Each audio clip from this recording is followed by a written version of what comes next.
And today we're going to be talking about story Bibles. Have you ever heard of a story Bible? They're pretty fun. When I first started writing my stories and stuff, I didn't really do story Bibles because I was thinking, I remember those old, character sketches where you had to, remember them in school. And then I also just really got bored by them.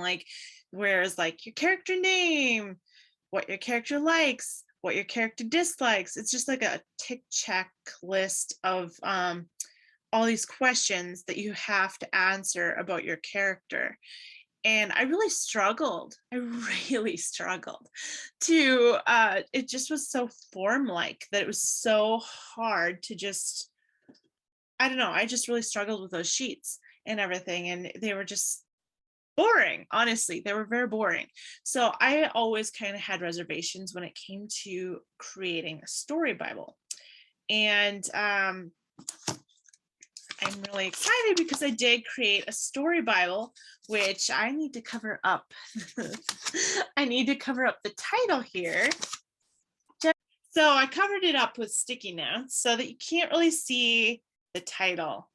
You can guess, right? But you don't know what it is. But anyways, this is my story Bible, and it's super amazing because I have a bunch of information in here.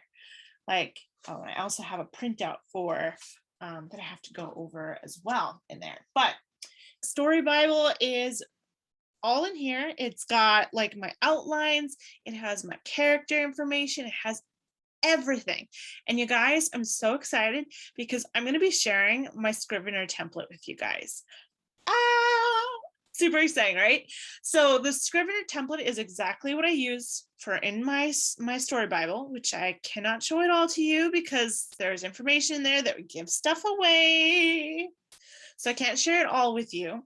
But yes, you will end up getting access to my Scrivener template for my story Bible. And really it starts out as a story Bible, but then you also start writing your book in the same file. So it's cool that you have your story Bible in there as well as your book that you're writing. And then you can print out the story Bible and put it into a binder and create a cool cover for your story Bible to give you inspiration as well, which is super fun. So I'm just going to kind of share a couple pages with you in here. So first of all, I have my Save the Cat beats sheets in here. So I have all of that figured out where the whole story outline is here. And one thing that you have to do for Save the Cat is if you have more than one main character, you want to make sure that you have a Save the Cat beat sheet for both characters, or however many point of view characters you have that you're going to be following throughout the book. You want to make sure you have a beat sheet for each of them. I mentioned that. So this is my one beat sheet right here for my one main character. And then I end up flipping through the pages here. Beat sheet. That's all one character, you guys. All one character. Okay, and this is my next character, my next main character. So I have all of his beats figured out here. And then this is really fun. This is kind of I have a tough time when it comes to what would I say? A lot of people get inspired by finding pictures on Pinterest of what they think their main character would look like. And it's great. I've tried this as well, but this is another thing I found out doesn't really work for me. I go online to look for main character inspiration, and then I find famous actors and famous actresses or models, and it's you're in my favorite movies. You're not my main character. My main character is their own unique human being. And I have a really hard time seeing my main character in those famous people. Maybe that's a good way of putting it. So that's something I struggle with. So something that I did that I really love is, I'll share the link below in the comments as well. But this is a really cool site where you can make an avatar. You can pick the hair color, the eye shape, the face shape. You can pick their clothing that they're wearing. And it's really cool because you can basically figure out who your character is, but yet make a cartoon of them, which I don't know why like a cartoon would inspire me more than a real person, but like in your mind you have an idea of what this character is like, right? And this character isn't like that famous character on TV that you're always used to seeing in those TV shows or movies that you watch. And so anyways, I'll share the link in the description for where you can make these. Really cool. So that's what I did for my story Bible. I ended up putting a cartoon picture of my character. And I'm just going to kind of go over these, and then I'll show you a quick look too at what the Scrivener template looks like that you will receive. So basically all you have to do to receive that is sign up for my newsletter, and the link is in the description below. And then you will get access to my writing references page, and super cool. It has a lot of good stuff in it and everything. So you'll get access to this and a bunch of other things, and anything new that I end up putting, I will put in there. So with our character page in the story Bible, I end up having, so my main character's name and her picture, and then I end up having descriptors. So these are descriptors about my character. So a couple of them that I have here, I will read to you are, let's see here. Golden hair, blue eyes. When nervous, she looks at her feet. She's normally positive, worries easily, wears boho style minimalist simple clothing, Dead Sea type person. So I don't know if you're familiar with like the Dead Sea versus the bubbling brook. So it's like a relationship personality type. And so I'll be sure to look this up and see who it originated from. But when my husband and I were in marriage counseling before we got married, there was this test that we took, and we figured it out where I'm a babbling brook. And so like when I'm trying to figure out something, like solve a problem, I want to talk it out. I want to talk it out and get it figured out and just be done with it, because it stresses me out and I don't want to have to think about it anymore. For my husband, he's a Dead Sea type, which basically means that they need to, like, you know how the Dead Sea is like no fresh water coming in, and they're just, so he has to think about things before he solves the issue, which makes no sense to a babbling brook like me. But yeah, anyways, my main character is a Dead Sea type person. She needs time to think through before making decisions or saying things. In relationships, she pushes away before getting hurt as a way to protect herself. She's got daddy issues and trust issues as well. So, and it kind of just goes on from there. So they're all descriptors for her life and like about her.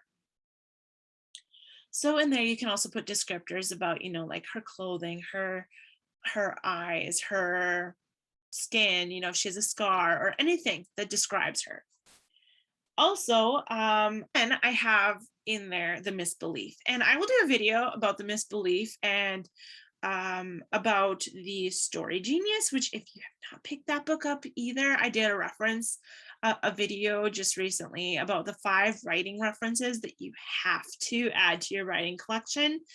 And one of them is the Story Genius. It's amazing. So amazing. Make sure you go and pick it up. But anyways, in that book, it talks about the misbelief that your character believes. And it's kind of like that shard of glass that Jessica Brody talked about in the Save the Cat Writes a Novel book. She talks about the shard of glass. And I would say that they're pretty similar, where the misbelief is something that she isn't true, but she believed it about herself.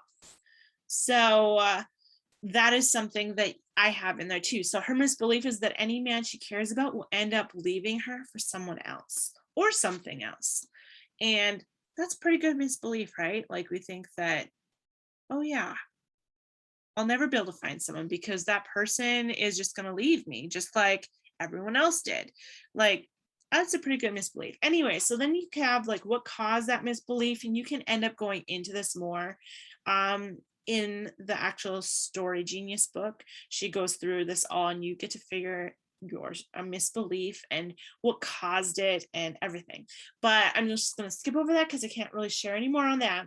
Then you have the desire, and this is kind of like we talked about this in the Save the Cat Writes novel book, but the desire, like what would make her happy. And you know, like, okay, so like what does your character want? Oh, she wants to be happy.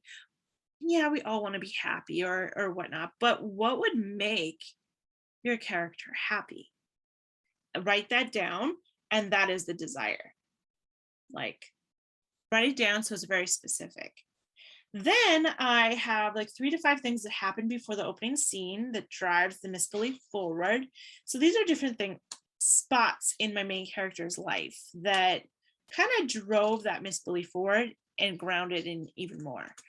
So those end up being scenes in her life before the opening image in the very beginning of the book. So that is really fun to do too. And I know that the Story Genius talks about that more too. So make sure you add that book to your to be read pile. Then I have emotional descriptors. And I don't know if you guys have ever heard of the emotional thesaurus or emotion thesaurus. Yeah, it's called the emotion thesaurus. I'll put the links in the description below for that as well. So for the emotional descriptors, these are really fun because, in writing, we are always told as writers, don't tell, show, So, and why that is because nowadays, like, if you read a lot of the classics and stuff, you'll see a lot of there will be a lot of telling and everything. And you know why that is? It's actually because back then they didn't have TV. And nowadays, since we have TV, that's kind of changed the game for us. We need to show and not tell because people don't like being told what to think or what to see or they don't like being told. Who likes being told what to do? Who likes being told what to see? No one does. So that's one thing that you want to make sure that when you're writing, you're showing and not telling. And this is something that's really going to help. So the Emotion Thesaurus is a book full of a bunch of like emotional descriptors. And you can basically read through this book. I'll do like a review of that sometime. I don't think I have it in my office right now. But anyways, I'll do a review of that book sometime so that I can share a little more about it. It's a really good book. So yeah, so I'll just kind of go over some of the emotional descriptors that I pulled for my main character. So inadequate, and this is on page 162 in the emotion thesaurus. And so it ends up saying lack of eye contact, looking down when spoken to, avoiding spotlight, not really contributing to the conversation. And it goes on from there. There's more and more like if a character or person is feeling inadequate, these are things that your character is going to do, like having a lack of eye contact. Yep. Asking others for advice because they don't trust their own, and giving in when challenged by another, apologizing when it isn't necessary. So, and it goes on. There's even more. I love it. Then there's internal sensations, and this is all listed in the book as well. Like, these are things that your characters are feeling when they are experiencing that emotion and everything. So nausea, that's what they're feeling inside. They're feeling maybe a racing heart, or maybe they're sweating, or their mouth is dry. And these are all things that you can hint at in the book so that your readers are like feeling it alongside with your character. And you're not telling your readers, oh, my character feels inadequate. They're feeling it along with your character.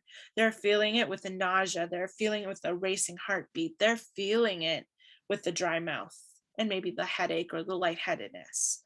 I mean, so that's really good. I love that about this book. So, and then there's the mental responses. So like, these are things they might be thinking in their mind, like feels like an imposter, fleeting thoughts of unhappiness when the inner focus is on one's failings inside. So, and it goes on, there's even more. So those are things you can have her thinking too, or experiencing in their mind.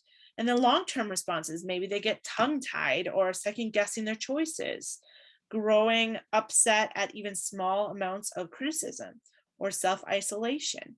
And it goes on, there's even more. Signs this emotion is being suppressed is perfectionistic tendencies, pushing self to keep up with peers in competition, and it goes on. And then associated power verbs. So these are good verbs that you can use to describe things. So like compare, cower, criticize, crouch, discard, distort, dwell. So those are all really good. And there's even more. So yeah, inside of my story Bible on my character sheet, I had my character sheet's like maybe 10 pages long with all of the stuff that I found. But like I end up like listing all of the different emotional descriptors. And these are all the emotional descriptors. Like, let me see here. I have 1, 2, 3. I have about 4 pages of emotional descriptors, and where I've actually written them down, copied them into this so that I have them at like a hand's reach so that I can just like basically look at it while I'm writing. And then I also do like another thing I really love to do for my story Bible when figuring out the characters is, I don't know if you've ever heard of 16 personalities. I will put that in the description below. Really cool to take for yourself, by the way, if you don't know your personality type. But I love to do this for my characters. So I take the test, and it takes a little while, the test, but it's really fun to go through it and take it like you are your character.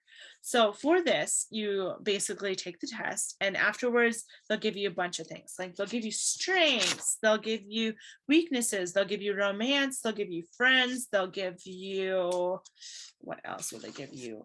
They'll give you jobs, like how they handle themselves at work, workplace habits. They'll also give you, oh man, what else? They give you a lot of information. So then I end up just copying and pasting all the information that I got from 16 personalities. And I mean, look at that. That is a bunch of good information about a character. So like all the highlighted stuff is what makes up my character, what I've decided makes up my character. So for like a true friendship is founded on shared values, not just shared experiences. So when she becomes and makes friends, it's on shared values, not just shared experiences. Unlikely to form strong friendships simply out of convenience. So it tells you how she creates friends. When they befriend someone, they may secretly or not so secretly hope to be friends with that person for life. So that's an interesting little thought that you might not know about your character unless you took the test. Jobs long for a career that doesn't just take care of the bills, but also feels fulfilling. They might struggle to find a profession that meets their practical needs and fulfills their dreams. So, I mean, it goes on and on. Like, it's just really cool, though, because these are little tiny details that you might not have known about your character before taking this test and everything. So that's really cool. And then I read, I believe this is also in the Story Genius, but at the end, I asked myself, imagine your characters at 3 different spots throughout your novel. And this kind of helps you to think about your character as they progress throughout the book. Like, how do you want them to change? Do you want them to change? Do you not? So imagining them in the 3 different spots helps you see how they progress throughout the book. So like, her deep moment, believing her misbelief, self-sabotaging a relationship maybe, or something like that. And you can just like list your 3 different spots throughout the novel and everything. And then I also do like to include relationships with other characters. And one thing where is you can like list your main character's relationships, so her other people, so like with her dad, with her boyfriend, with the guy that like basically tried to steal her as a girlfriend or whatnot. So like with each of those, I end up putting what might this character open main character's eyes to. And then you can put at beginning, this is what they might be able to open their eyes to. In the middle, this might be what they can open their eyes to. After, this is what they can open their eyes to. So it kind of shares with you the relationship and what is brought to the relationship, and also your main character's life through this other character. So I do add that in here as well. So this is something like that right there. That's what I kind of have in my character sketch, as you could call it. It's not like the sketches of the past that I told you about earlier, where I really struggled to fill them out because I really enjoyed doing this. So I do that for each of my characters. Yes, that's what is in my story Bible. So I end up having that in there. I also end up having like setting sketches sort of, which is like what I did for the character that I just showed you, but it's for the setting. And then you just kind of like put descriptors from the setting and everything as well. So so yeah, I hope that you enjoyed looking through my story Bible, and that you go and start your own story Bible. It's really a lot of fun, and it helps you kind of see your book from a different angle and get to know your characters in a really interesting and hands-on way, which is kind of cool. I'm going to show you the story Bible template that you will get from me when you sign up for my newsletter. And that's in the description, the link. It's a really cool template. So I'm going to show that with you here. So first of all, in this template, there are a few sections that I need to point out. So the first part of it is the draft, and that's where you're going to write your book. That is where you're going to write your book.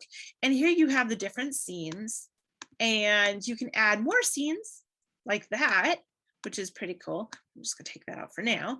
And then you have your research section, which is where you're gonna put all your story Bible stuff.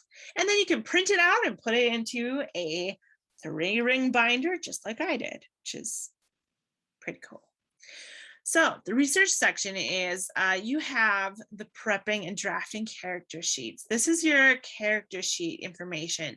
So this is where I ended up putting the picture of my character that was like the cartoon picture. This is the website right here. By the way, I will show you. This is the website where you can create your avatar. It's really cool because you can click their gender. So say you're going to make a girl, then you can choose like her face shape, which is pretty cool. And then you can change her, like her skin color, or you can do all of that here, which is pretty cool. Then you can change like her shape of her mouth and nose, and it's really a cool website. So be sure to check this out.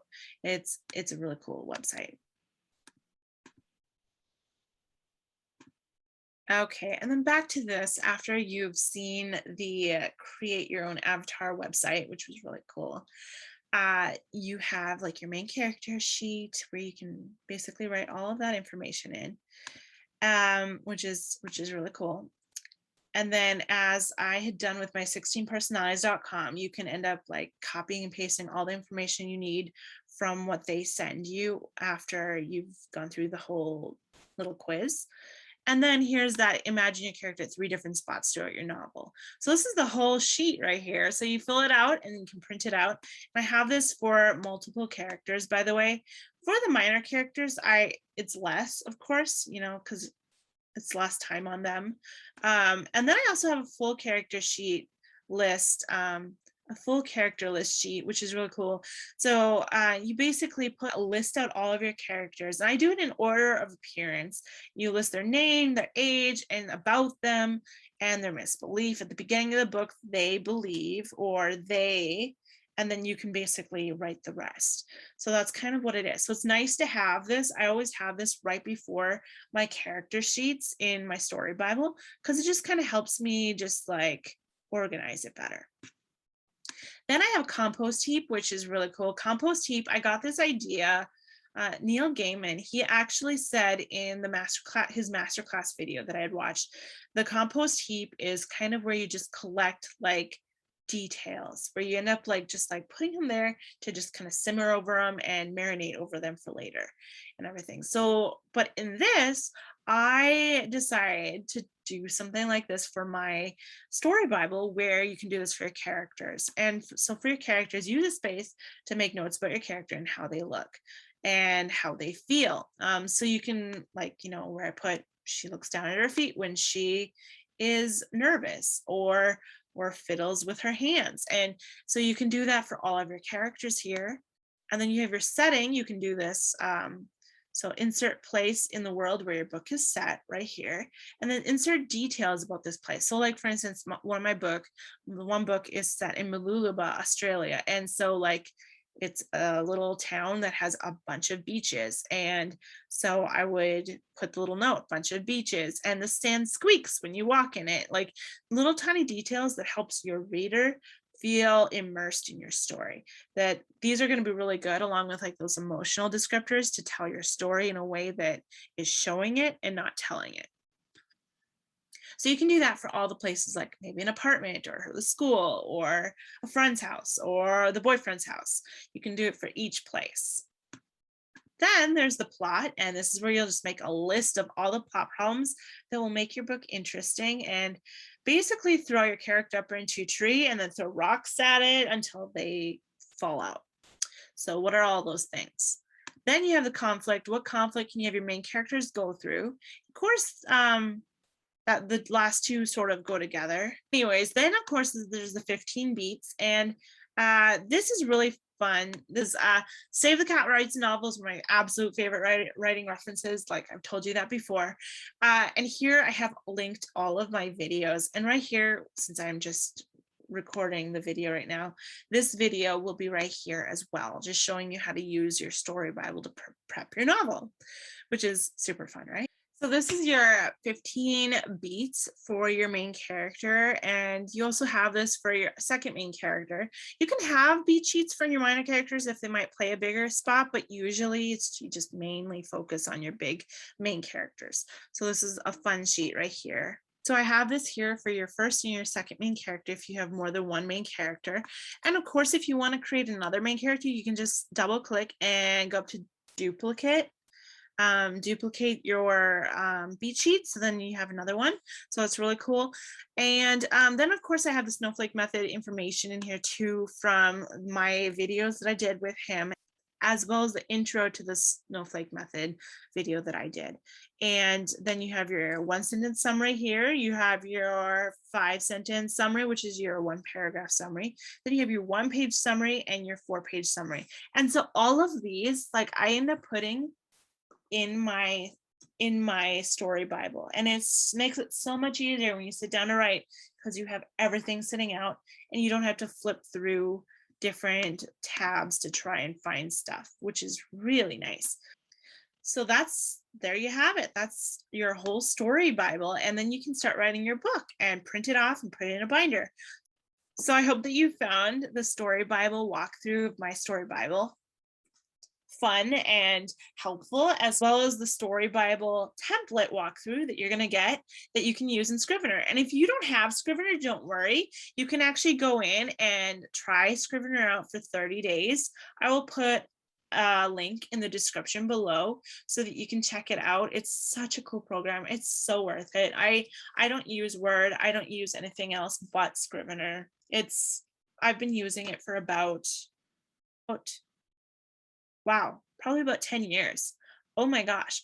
But I love it. It's an amazing program, and I think that you would love it too. So I hope that you found this video helpful. If you'd like to see more videos like this, be sure to hit the subscribe button and also the bell so you get notified whenever we do other videos like this, where I share about writing, about my writing process, as well as interviews with writers and editors in the future. So I hope that you have a lovely day. Talk to you later. Bye.